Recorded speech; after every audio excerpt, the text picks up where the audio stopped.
All right, today's movie is The Kidnapping of the President from 1980. Now, so this movie stars Hal Holbrook as the president and William Shatner as the head of Secret Service. That's right.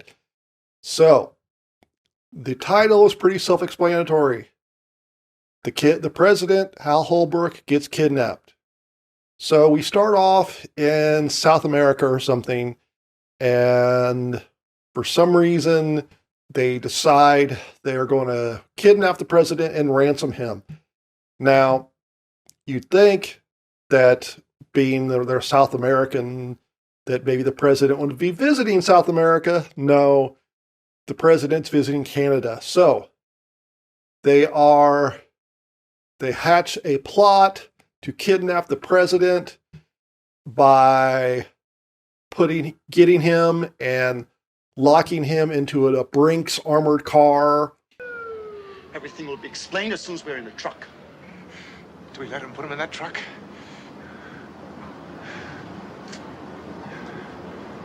We don't have any other choice. He's wired with enough explosives to blow up half the square. And I'll follow you in slowly.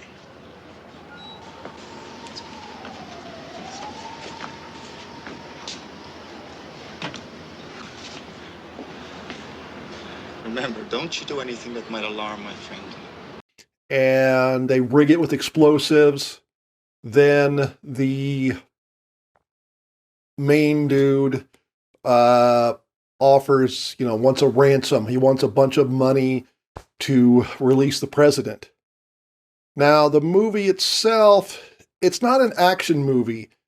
I think it's trying to be a little higher status than that, because there's not really any action scenes. There's a lot of talking.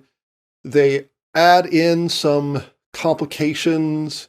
Like in the beginning, we see the vice president is getting ready to resign. Ethan, I want you off the ticket. I can't have some newspaper hotshot blowing this thing up into another Watergate. I'm sorry. I want your resignation on this desk by the time I get back. But then, once the president has been kidnapped, he's put in charge.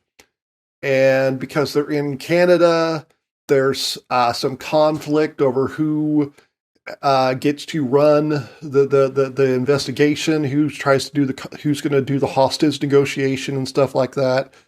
The Canadians or the Americans. I'm taking over. Mr. Dietrich, isn't it? Who the hell are you? Mackenzie, chief of police. And you're not taking over anything, Mr. Dietrich. I am. Look, Chief, listen. That is the American president inside that trunk. He is our president. Our responsibility. He's in my country, Mr. Dietrich. And this is metropolitan Toronto. You have no jurisdiction here. And there's also Shatner is not supposed to be in charge of the Secret Service, but on Air Force One, the guy in charge of it, he gets sick or has a heart attack or something. So there's a lot of sitting around trying to figure out, can we get the South American dude to turn over the president? Can we break into the armored car without setting off the bomb? Should we give in to the ransom demands or not? And so there's definitely some things in there that are entertaining. The weird thing is, William Shatner is one of the more subdued actors in this movie. There are some times when, especially early in the first half, some of the actors make some interesting choices. Damn you, Ethan. God damn you! And there's also the fact that Hal Holbrook, as the president, he seems very folksy. And so at one point, they get a microphone in there so he can talk to his wife. And they start being like, when we get out of this, we're going to go to Camp David and sexy time talk. And it's like, what I was thinking was, when I get out of here, the first thing we're going to do is go up to Camp David.